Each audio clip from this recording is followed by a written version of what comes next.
What's up, speed golfers? Wannabe speed golfers? Curious speed golfers? Number one ranked speed golfer, Lauren Cup here. Let's make some noise.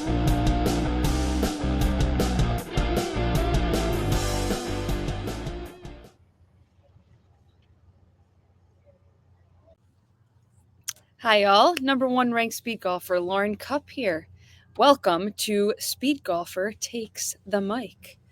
So this is my first podcast, so bear with me here. But I'm going to talk first about my golf and my speed golf journey. In future podcast, I'm going to be talking to some speed golf stars, golfers, runners, influencers. And if you're not a speed golfer, that's totally okay. I'm going to be sharing a lot of tips I've learned from speed golf that will help your regular slow golf game. So let's start with the basics. What is speed golf? So speed golf is your time in minutes plus your golf scores. So it's the same game of golf, just being played at a quicker, much more modern pace. So how many clubs do you bring for speed golf? I generally bring 5 when I'm playing competitively. I usually bring my driver, my putter, my wedge, 6 and 9 iron.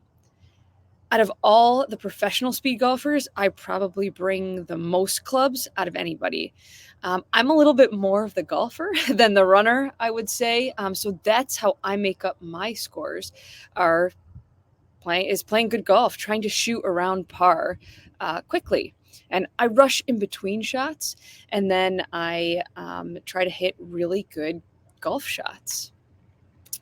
So just to tell you a little bit about my speed golf journey. So I grew up playing all different types of sports. I ran track and field and played volleyball at college, at Hamilton College in upstate New York, where I now proudly coach the men's and women's golf teams. And I started the women's program there. So there wasn't a golf team when I went to Hamilton. Again, my love at the time was track and field, but as I was kind of in college, I grew to love the game of golf and kind of felt like, boy, the competitive time in me is near in college. How many more triple jump competitions do I really have? And so I started playing golf. And at that time, there wasn't a women's team at Hamilton. So I started the women's team there. It was a club program at that time. And then after I graduated, became a varsity program. And again, I proudly coach it full time now. So I really played a lot of regular golf competitively after college, played in a lot of, cool events. And then I started a family and found that I really didn't have the time that I had before to play a 5-hour round, to go to the range and bang balls for 2 hours a day. I just didn't have the time to practice and to get better like I wanted to. And to be quite frank, I really felt like there was a part of me that kind of went away when I had a family and that was really hard for me. I felt like I lost a little bit of my identity as an athlete, as a golfer. At that time. So then I kind of came up with this idea of how I could play golf and watch the baby at the same time. So I would put the baby in the stroller. I would jog in between shots, just so that she didn't have to be in the stroller for that long. And I found I could play 9 holes in, maybe 45 minutes, pushing a stroller and with a few clubs. And that actually my golf wasn't any worse or better than it was when I had 15 clubs. Then when I kind of stumbled upon speed golf and found out that it was actually a competitive sport, I stumbled upon it. There was a little clip ESPN did. They did a half-hour special on it at some point that I saw. And I was like, wow, this is something I could really get into. And I did. So I played 9 holes of speed golf with a few buddies. I hated every minute of it. It was really hard. I didn't play well. And then I was like totally hooked. Um, I put the baby in the car. My husband and I went down to a speed golf tournament in Richmond, in Virginia, and we played there. And really, the rest is history from there. So the U.S. Speed Golf USA has a little tour that we kind of hooked on to, and they do 4 or 5 main events a year, and a U.S. Open. There's a world championship, which at that time was every year, and being played at Bandon Dunes, which was just awesome. Huge $50,000 purse at those first few world championships, which was pretty neat and pretty motivating. Um, and then we kind of went from there. We ended up hosting an event in Rome, the New York State Open, which is where I live, and couple of years ago, I was fortunate enough to break the world record of women's speed golf at the New York State Open in front of family and in front of friends, and that was probably one of my coolest athletic endeavors ever. I shot 1 under in 50 minutes at Tehujigo, which is a Donald Ross really awesome, really tough track. Played some really good golf quickly, and in almost 100-degree heat. But that really was a pretty life-changing event, to be honest. I got really lucky. My record-breaking story, got picked up by the Wall Street Journal. Jason Gay from the Wall Street Journal just wrote a beautiful article with a little bit of humor in it.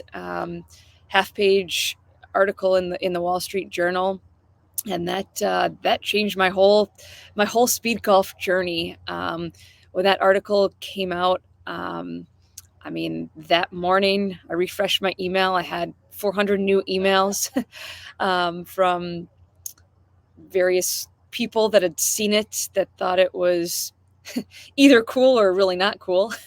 um, and Then shortly after that, the Today Show contacted me. Harry Smith flew here and to our little course in Rome, and filmed for a day, and that was just a really cool experience to be on the Today Show with him. He gave it a try. And then the next summer, Dana Jacobson from CBS Morning came to our course and told my story, which was really neat. She was here. They were here for 2 days filming, and just beautifully told both my story and put speed golf in a really cool light. So again, I've had some pretty fortunate opportunity. So where is this being played? Is speedball golf being played? The answer is yes. As I mentioned, we've got a U.S. tour that goes throughout the year with a U.S. Open at the end. I won that this year, which, as a side note, was really neat. We played 54 holes in 20 hours running, almost a marathon worth, which was pretty wild. But in other parts of the world, speed golf is quite widespread. I went to the Japan Open in 2019, won there, and that is just a speed golf haven. They have a lot of people that play. They've found a really neat way to capture it there, where they capture it with drones, and it's on primetime TV for in a couple-hour broadcast, which is pretty neat. But I just went over to Europe about 9 months ago to play in the French and the British Opens. I came in second in the French Open, and was fortunate enough to win the British Open as well. But in Europe, it's pretty big as well, and they do such a great job running some really awesome tournaments as well. I've been to Korea. As a kind of a fun side story, my husband Wes and I did a reality TV show in South Korea. Kind of a funny story. So we got an email in Korean. We had to translate it, and I don't know, maybe it didn't translate well, asking if we wanted to come and play in a competition. Were gonna fly us over there, and we are like, why the heck not? Then a few months later, they contacted us in December and said, hey, we're sending someone out to do a promo on YouTube, a promo video. We're like, wait a second, it's the middle of winter. Like, there's 2 feet of snow on the ground here. But they're like, no problem. So they sent someone over from Korea to just film a day in the life of us. And so we did that, and we literally played speed golf, a hole of speed golf in 2 feet of snow, which was kind of funny. And then they, recorded us in the house doing our day-to-day stuff, which was funny. So fast forward a few months later, we get over to Korea. We have no idea what we're getting into. We get kind of like swept off the plane. They change us into these, really neat outfits. It was the whole thing was sponsored by a clothing company, and we step out and we're like people know who we are. They've put this promo video out of us being crazy Americans playing golf in the snow. So we get out to Korea, and we think that we're playing in this competition, which it kind of was a competition, but it really ended up being more of a reality TV show. And they have us, trash talking our competition in Korean. We have no idea what we're saying. We just know that we're saying something not very nice to them and the team that we're going to play the next day. So our first match, we end up playing this group. We end up winning against a group from Korea. But we go inside the clubhouse, and one of the other competitors comes limping in. All of a sudden, there's an ambulance. He gets taken off by this ambulance. 20 minutes later, the ambulance is back, and he's won the match. So there were some storylines that we weren't aware of with the show, but just a really kind of fun, neat experience. The whole time was very surreal. We didn't know what was going on, but hey, one of those kind of fun life experiences, I guess. So what's next for me? I am playing in the World Championships of Speed Golf in Japan in November, and I'm really, really excited about that. So the World Championships only happen once out of every 2 years. Players from all over the globe are coming together to play, and I'm really excited. This is the first time ever where all of the best women in the world will be there. Top 5 women around the globe will be there competing at the same time. And there's a few people that are ranked in the top 5 in the world that have never played against before. So I'm really, really excited to test my skills against some of the best women, best players in the world. So I'm really, really looking forward to that. All right, well, that's enough about me, but just a few things, if you're still listening, that are coming up in my future podcasts. I'm going to have the opportunity to speak to some really awesome people lined up. We've got some of the best speed golfers in the world that will be joining me on this podcast. We're also going to talk to some regular golfers and some influencers. So I'm really, really excited for this podcast journey. I hope you are too. And I really hope that you will join me in future episodes of Speedgolfher Takes the Mic.